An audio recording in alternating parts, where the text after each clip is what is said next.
El pasado es el mejor espejo por el que se refleja el porvenir.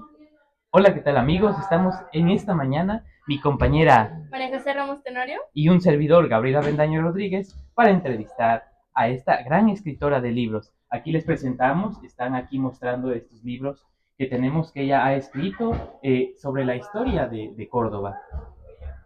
Ella es Minerva Flores Hernández y le digo con mucha emoción que es un gran placer tenerla aquí. Queremos hacerle un par de preguntas. La primera es, ¿qué la motivó a escribir Voces del Pasado?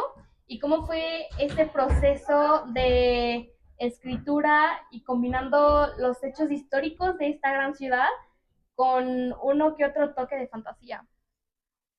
Mira, Marijó, la verdad fue algo súper emocionante. Desde pequeña a mí me gustó mucho, mucho, mucho lo que es la escritura. Me pasaba horas escribiendo, pero cuando yo empecé a tener toda la información sobre Córdoba, sobre la historia de la educación, de, de las cómo fueron naciendo las escuelas reales en nuestra ciudad. Vi que era una historia muy, muy seca, muy, le faltaba emoción, le faltaba fantasía, le faltaba. Y yo soy una persona que me encanta vivir, me encanta transmitir emociones.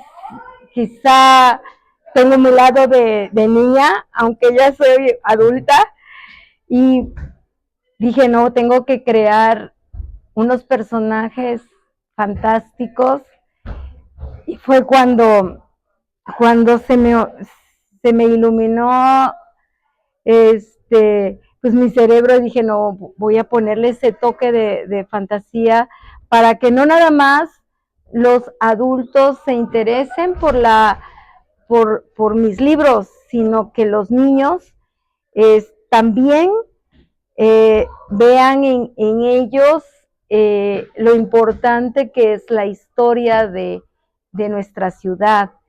Y he ido a las escuelas primarias y es interesante porque desde el primer año, como parece cuento, me dices, Marijo, que tú has leído una parte y parecen cuentos, y me dicen los niños de primero, qué bonito, quiero seguir, queremos que nos cuente el segundo capítulo, qué pasó con Valentín, ¿no? ¿Qué pasó con él?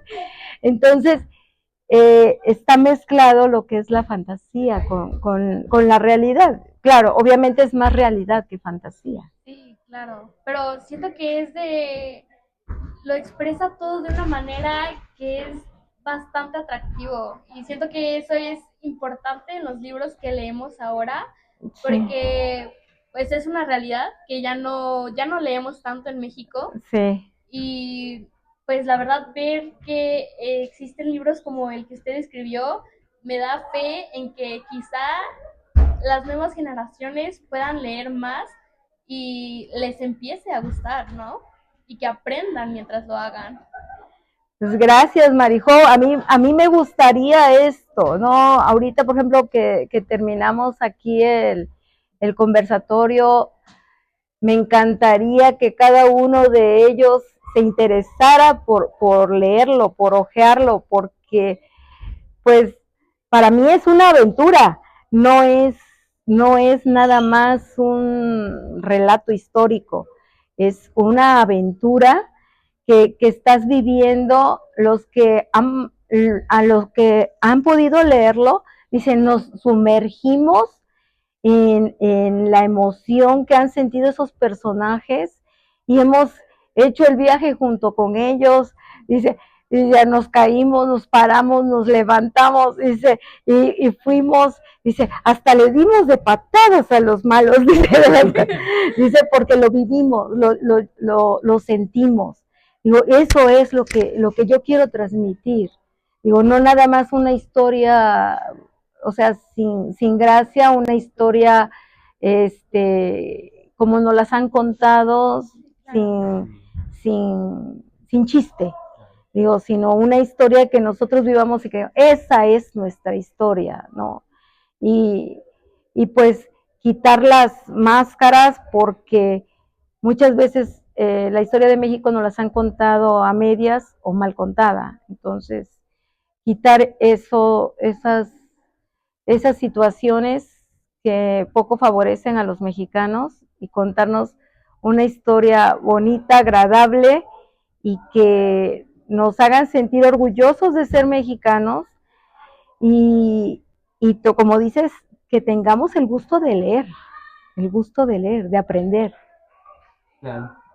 También quisiéramos preguntarle, pues ya entonces, ¿qué desafíos tuvo pues al investigar esta historia y pues cómo enfrentó ello? ¿Cómo logró ya llegar a escribir su libro e investigar todo este proceso, ¿no? Bueno, fueron desafíos muy fuertes porque cuando yo inicié Voces del Pasado 1, yo era directora de la escuela cantonal y precisamente no empecé con la intención de hacer un libro, sino que Espacios Educativos fue a hacer un aula a mi escuela y destruyeron la parte de atrás del colegio.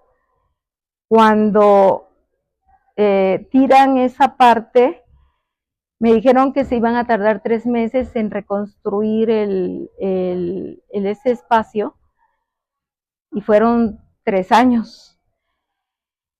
Durante esos 3 años tuve que acomodar a los niños en el patio, en, las, en los pasillos, y pues tenía yo a los padres de familia y todas las situaciones que se venían sobre de mí, y no había cuando terminaran esa aula porque hubo ciertas irregularidades y tenía que ver cómo avanzaba este proyecto. Aparte de todas las irregularidades que hubo, al empezar a excavar, encuentran vestigios arqueológicos. En la parte más superficial había platos, vasos, cucharas, botellas de la época colonial que investigamos que eran más o menos del año de 1880, 1800, 1800, o sea que entre más se excavaba, iban bajando más tiempo pasaba, hasta llegar a lo más profundo que era en época prehispánica. Se tuvo que llamar a Lina, y Lina llegó, siguió excavando, se encontraron caminos, el camino que llegaba de la escuela hacia los ríos de San Antonio, hacia la capilla, y montículos, probables pirámides, y pues me dijeron, pues vamos a seguir, digo no, digo porque si siguen ustedes excavando, ¿cuándo vamos a tener nosotros el aula? Y ya fue cuando rellenaron y pues medio compusieron, pero me quedó pues digamos, la inquietud de lo que habían encontrado, que todos esos vestigios se los llevaron a Palmillas. El arqueólogo Fernando Miranda Flores, se los llevó a Palmillas, y y aparte habían encontrado, bueno, el, el intendente que trabajaba ahí me entrega 2 cajas de documentos que que al abrirlos me dice, le van a encantar porque a usted le gusta mucho leer. Venían desde el año de 1795 hasta 1945. Dice, no están completos porque son lo que yo pude rescatar de lo que había. La directora anterior quemó parte del archivo de la escuela y había fotografías que ya no pude salvar. Entonces, dice, pero pues usted léalo. Yo en ese momento, yo no podía leerlo porque trabajaba en la mañana, en la tarde y en la noche. Pero lo puse, lo guardé hasta que llegó el COVID. Fue cuando tuve un espacio y empecé a separar, empecé a leer y dije, no, pues esto es oro. Es oro no por el valor económico, sino por el valor histórico. Digo, tiene que saberlo el pueblo de Córdoba y el pueblo de México. Y fue cuando lo empecé a escanear y después de escanear los 1000 y tantas hojas, digo, bueno, pues hay que hacer un libro y darlo a conocer. Y fue eso el reto más complicado para poder hacer las 1000 y tantas hojas que estaban borrándose o sea, ya muy deterioradas, pues algunas ya rotas, parchadas y incompletas. Las más antiguas están en castellano antiguo y palabras que pues que ya no ocupamos y que pues que me quiso decir. Entonces, investigar fue muy complicado. Entonces, eso fue lo más difícil. Sí, al parecer se escucha que pues fue todo un reto, ¿no? Además investigar, ¿no? ¿Qué significado? Sí. Pues nada, a lo mejor tenía literal, ¿no? Y no, sino lo que a lo mejor pensara, ¿no? Entonces, y pues tener que hacer todo ese trabajo, pues sí llevó, yo creo que también mucho tiempo, ¿no? Sí, mucho tiempo, porque, bueno, una anécdota es, por ejemplo, en uno de los documentos decía, el alcalde le pide al director que lleve el monumento de todos los maestros. Ay, digo, monumento. Y pues son palabras que ya no se ocupan. Y ya busqué qué es ese monumento y el monumento y le digo a mi esposo, ¿qué es el monumento? Dice, pues han de ser las estatuas. Digo, ¿y qué va a ser un director con las estatuas de los maestros? Y ya hasta que encontré qué monumento era la nómina, o sea, donde es una lista de pagos de los maestros, pero se llamaba monumento. Digo, pues es una palabra que ya no se utiliza. Entonces, y así hay varias que ocupaban, que, por ejemplo, otra palabra que ocupaban mucho es casa, pero no la escriben como cama, pero con doble M. Dice, buscamos una, parecía cama para niñas o para niñas de escasos recursos. Y pues una cama, pues, o sea, es muy fácil encontrar una cama, pero no, era una casa, pero estaba escrita como si fuera cama. Es que se confunde la M con la S y era doble S. Pero son letras, o sea, y palabras muy... Sí, que ya no estamos acostumbrados. No estamos acostumbrados. Sí, además, letra cursiva, borrosa. Y de bastantes años. Y de bastantes años. Entonces digo, y mi esposo pues decía, los manuscritos del Mar Muerto. Pero bueno, sí estaba complicado. Un poquito complicado. Pero al menos aprendió. Aprendí bastante. Nos está enseñando mucho a nosotros. Ay, gracias. Sí, lo que me inquieta todavía es que hay libros en la escuela que andan rodando que los donaron en el año de 1880, 1870, están en francés, en inglés, que es un idioma que ya no lo hablan los maestros porque anteriormente en la currícula se tenían que enseñar inglés y francés a los niños en la época de Porfirio Díaz, y ya no se enseña, los libros están rodando y es parte del patrimonio cultural de la nación. Entonces, esos libros debían ser rescatados y guardados en el museo de la ciudad. Sí. Y está bien pues que realice este trabajo como para Sí. preservar la historia, ¿no? De alguna manera y estas pues evidencias, ¿no? Que se tienen Sí. de aquello que se vivió y pues que es lo que nos ayuda a conocer y haber logrado este trabajo, ¿no? De que es Sí. su libro. Exactamente, ¿no? Y darlo a conocer a todos y que todos sepamos las situaciones que en verdad se vivían. Y pues una cosa que la verdad me impactó mucho fue que luego ponen de villano del cuento a Porfirio Díaz, cuando Porfirio Díaz hizo muchos cambios positivos a nuestro país.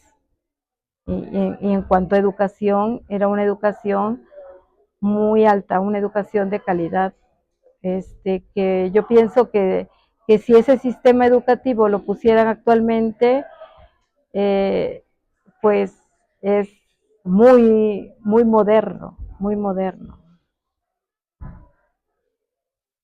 Bueno, hablando de educación, en su libro menciona a varios educadores. Quisiera que nos compartiera un poco sobre la importancia de estas personas en la educación y la historia en nuestro país. Bueno, sí, como te había dicho, una, un, una época muy importante como fue la de Porfirio Díaz, él manda a nombrar, a traer a los grandes pedagogos que había en Europa, entre ellos a Enrique Rebsamen, Enrique Lauscher, a Freinet, a Albanier, y todos ellos se evocan a formar la escuela normal, porque llevaba una norma, por eso es escuela normal, veracruzana, Enrique Rebsamen, y buscan a los 60 mejores estudiantes de Veracruz.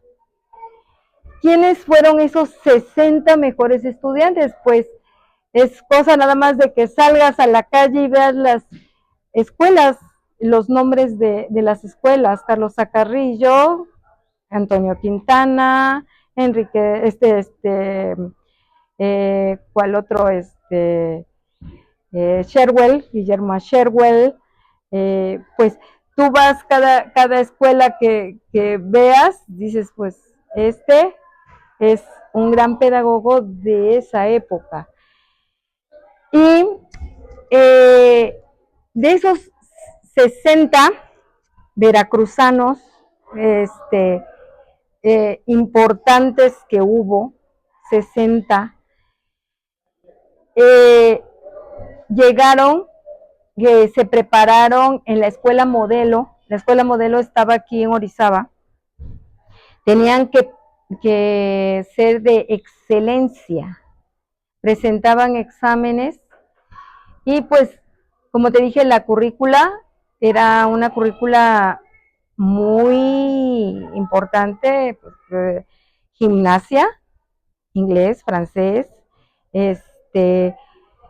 ciencias sociales, ciencias políticas, ciencias naturales, y el que tenía el promedio más alto iba a ser director, el otro subdirector y 3 maestros. Cada maestro tenía más o menos un promedio de 80 alumnos que tenía que ir. Trabajaban desde las 8 de la mañana hasta las 10 de la noche.